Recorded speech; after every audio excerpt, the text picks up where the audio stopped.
Izar, laki-laki yang tadi kudapati men satu kemati Tupfe Vivi dan menjanjikan masa depan cerah, kini sedang duduk santai, dikelilingi oleh para perempuan malam dengan pakaian minim. Tangan Izar dengan santainya merangkul salah satu perempuan, bahkan sesekali mencium pipi dan leher perempuan lain di sampingnya. Tawanya terdengar membahana, tawa dari seorang bajingan yang tidak punya beban moral.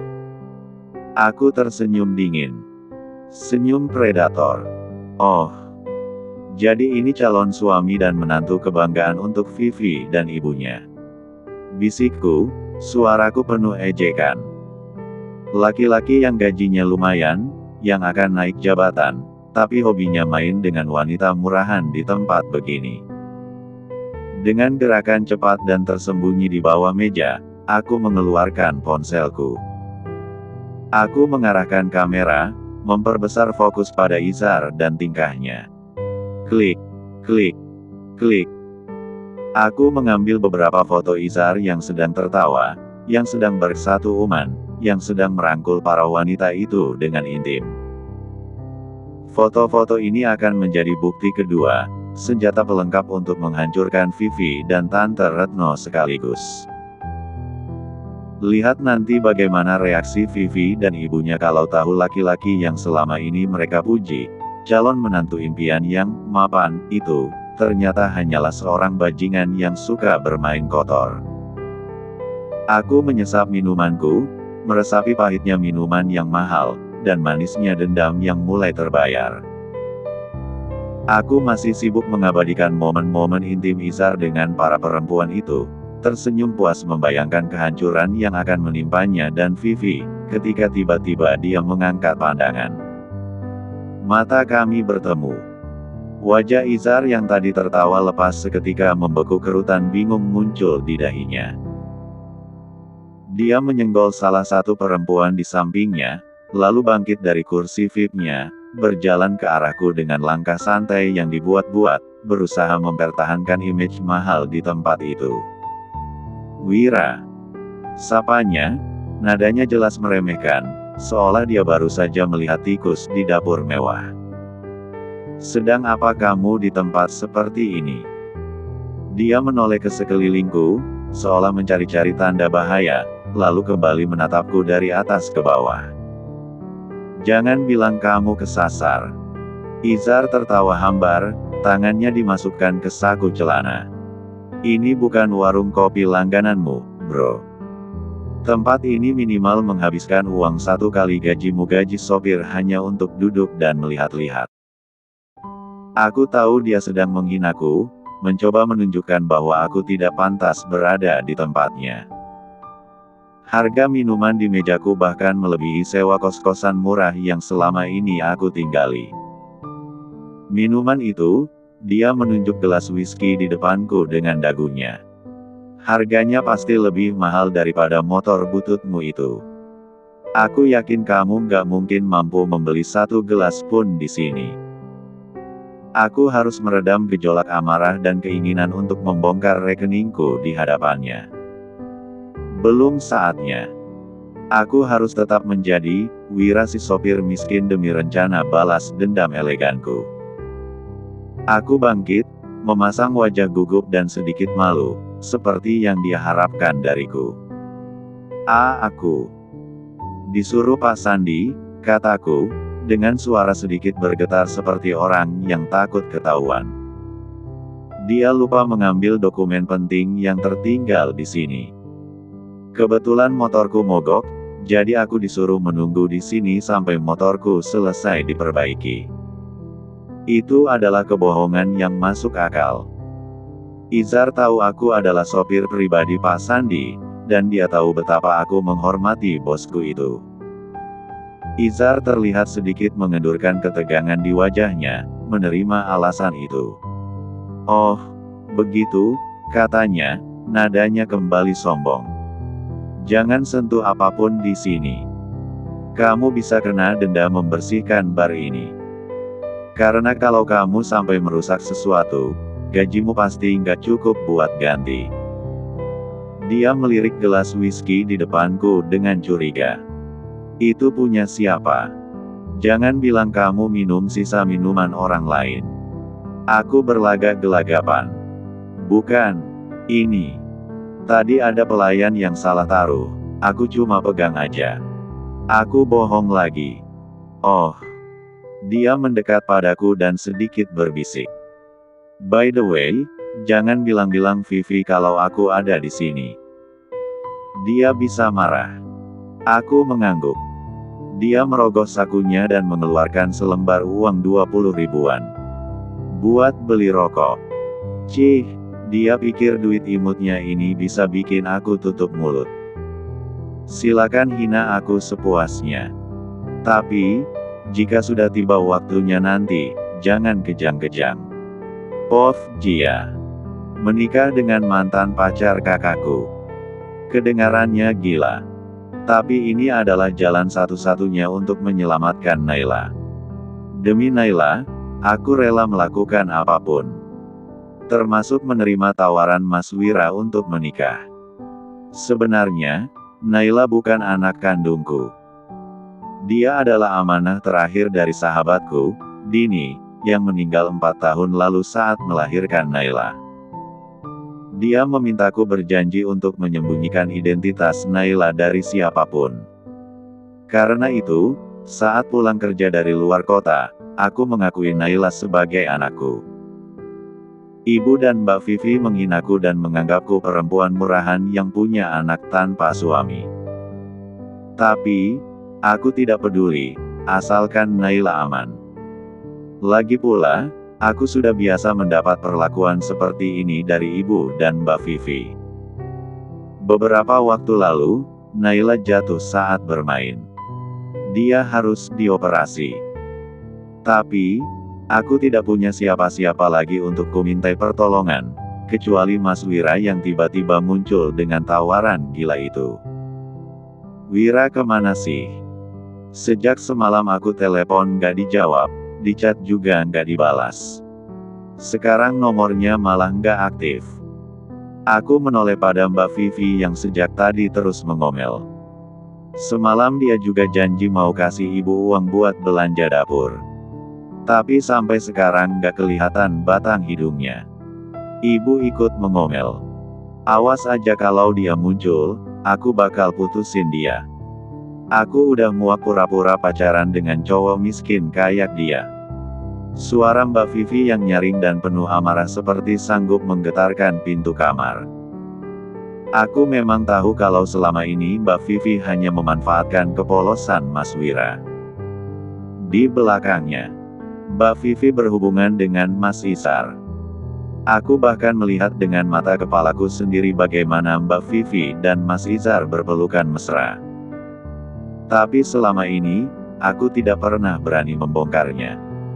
Kenapa kamu nggak minta uang ke Izar aja sih, Vi? Izar kan gajinya lumayan. Izar lagi banyak pengeluaran, Bu. Dia ada cicilan mobil, cicilan rumah. Itu kan juga buat masa depan kami. Mereka sering menghina Mas Wira dan membanggakan Mas Izar.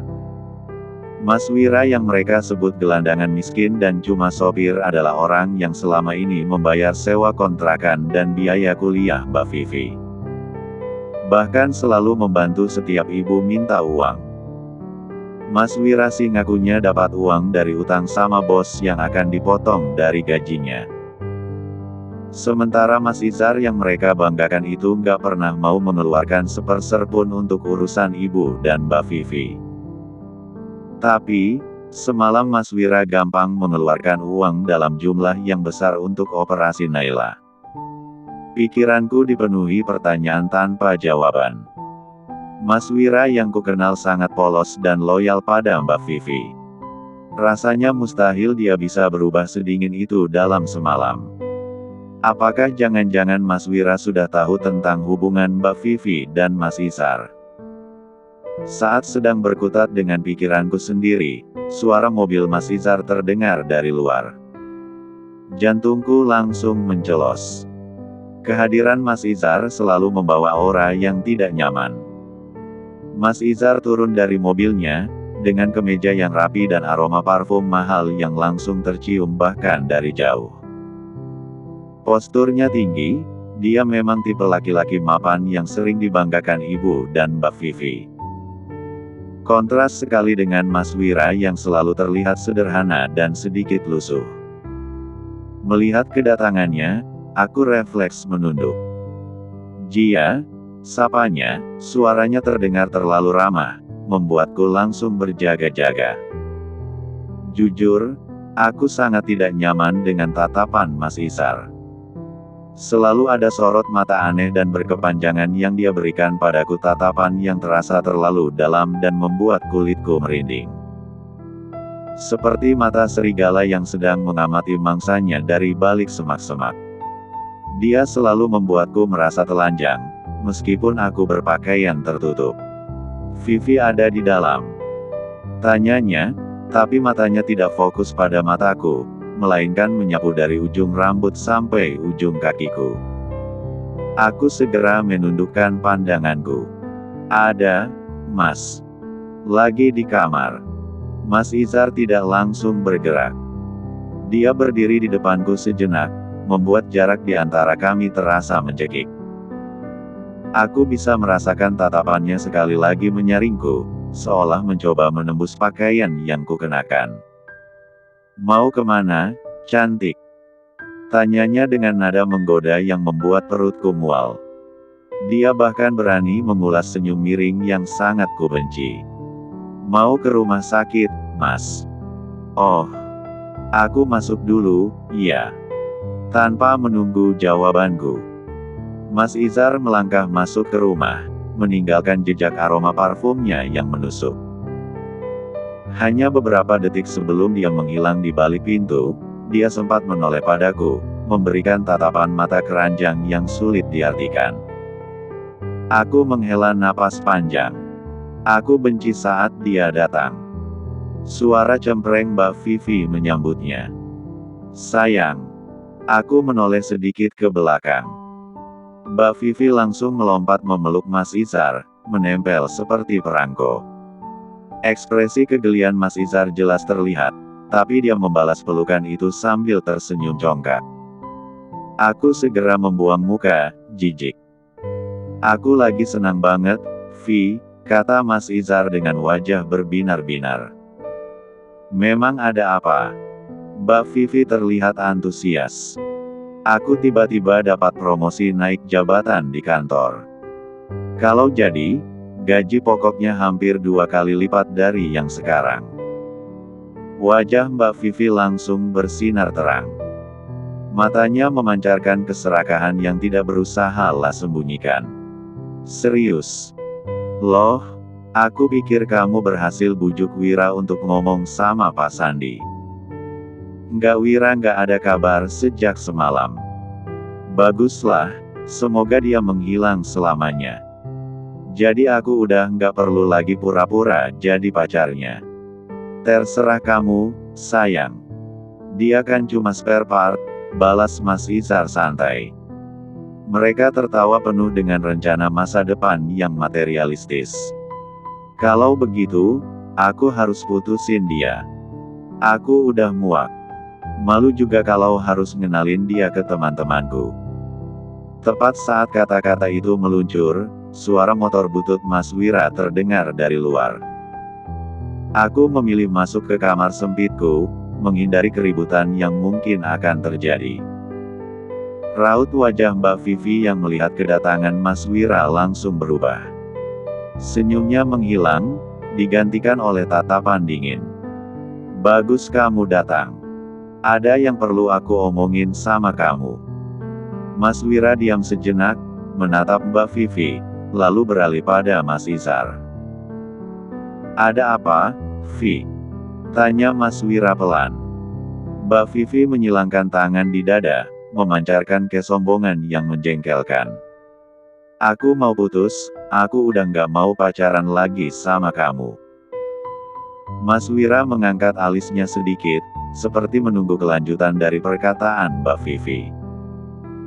Mas Izar hanya berdiri di belakang Mbak Vivi, menyeringai seperti penonton pertunjukan yang menghibur. "Kenapa?"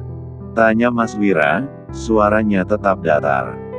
Karena kamu nggak punya masa depan. Kamu cuma sopir yang gajinya nggak seberapa. Sedangkan aku butuh laki-laki yang punya masa depan seperti Mas Izar. Aku menahan napas, menanti reaksi Mas Wira, khawatir dia akan hancur. Namun, alih-alih terluka, Mas Wira melakukan hal yang sama sekali tidak aku duga. Dia tersenyum. Senyum tipis, nyaris tak terlihat, tapi mengandung ketenangan. Syukurlah kalau kamu bahagia dengan pilihanmu, Vi, kata Mas Wira pelan. Aku datang ke sini memang bukan untuk kamu, tapi untuk calon istriku. Dek, jantungku mau copot rasanya. Calon istri yang dia maksud itu. Aku kan. Pov Vivi. Apa? Calon istri? Sejak kapan dia punya calon istri? Ada gitu cewek yang mau nikah sama gelandangan miskin kayak dia? Ah, nggak mungkin. Paling cuma janda kampung yang jelek dan miskin. Memang, apa istimewanya si Wira ini? Nggak ada yang bisa dibanggakan dari dia. Udah kerjaan cuma sopir yang gajinya di bawah UMK, kendaraan cuma motor butut yang sering mogok, tempat tinggal cuma kos-kosan murah. Soal penampilan, ish, jauh banget di bawah standarku. Celana jeans sobek, kaos oblong murah, rambut berminyak. Memang sih dia ganteng. Tapi, kalau miskin buat apa? Sedangkan Mas Izar, sudah jelas-jelas pekerjaannya bagus. Masa depan terjamin. Dia baru dapat promosi naik jabatan lagi di kantornya. Udah gitu, dia juga punya mobil. Ya walaupun mobil cicilan 5 tahun. Punya rumah yang juga masih cicil 20 tahun. Tapi setidaknya, itu sudah jadi bekal masa depan. Soal penampilan, dia juga nggak kalah dari opa-opa Korea. Dengan spek Mas Izar itu, mana layak dibandingkan dengan Wira. Gila kali aku kalau pilih Wira. Mending sama Mas Izar, aku juga nggak malu kalau pamerin dia ke teman-temanku. Sejak kapan kamu punya calon istri? Jangan bilang kamu sudah berhasil membuat salah satu janda kampung bersedia diajak menikah. Aku tertawa mengejek. Biar saja Wira tahu kalau selama ini aku nggak pernah benar-benar suka sama dia. Yang jelas calon istriku ini jauh lebih baik dari kamu. What? Jauh lebih baik dari aku. Jangan bilang kalau dia jadi gila karena aku putusin. Mana ada perempuan yang jauh lebih baik dari aku mau sama kamu. Memang kamu punya apa yang bisa dibanggain?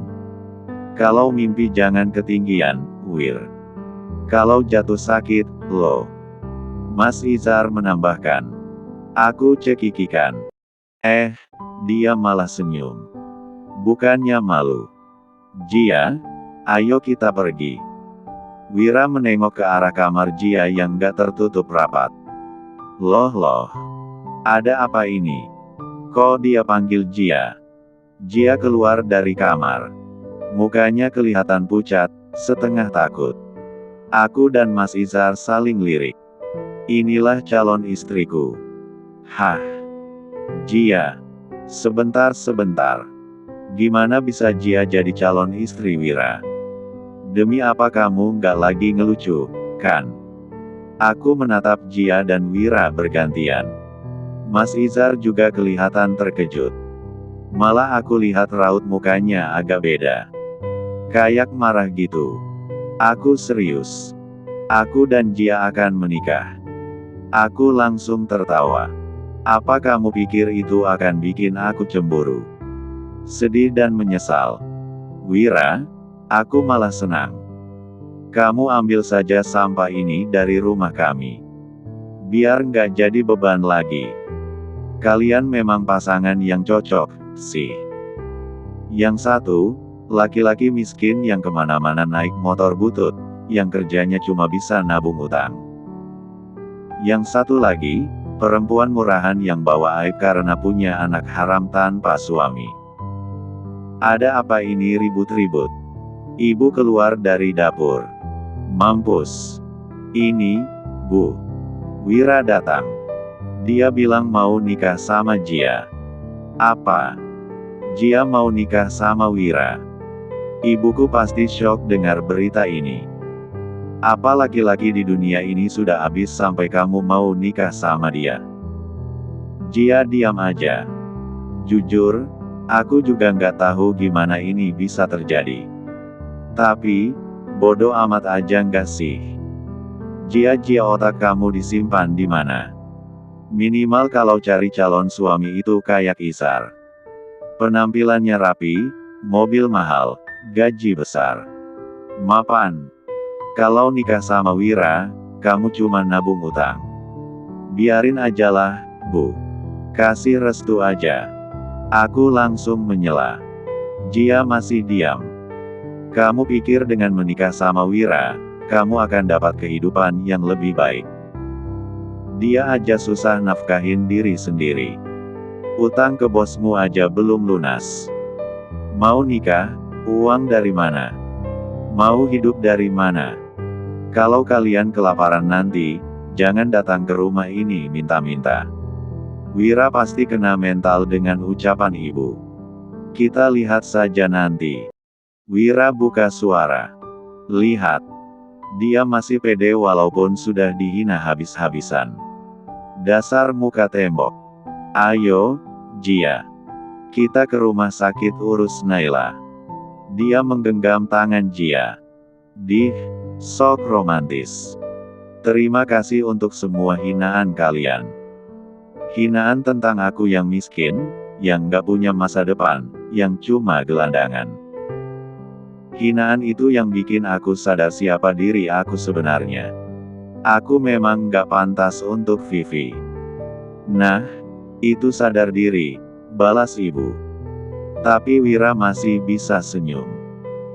Vivi, silakan lanjutkan hubunganmu dengan laki-laki pilihanmu.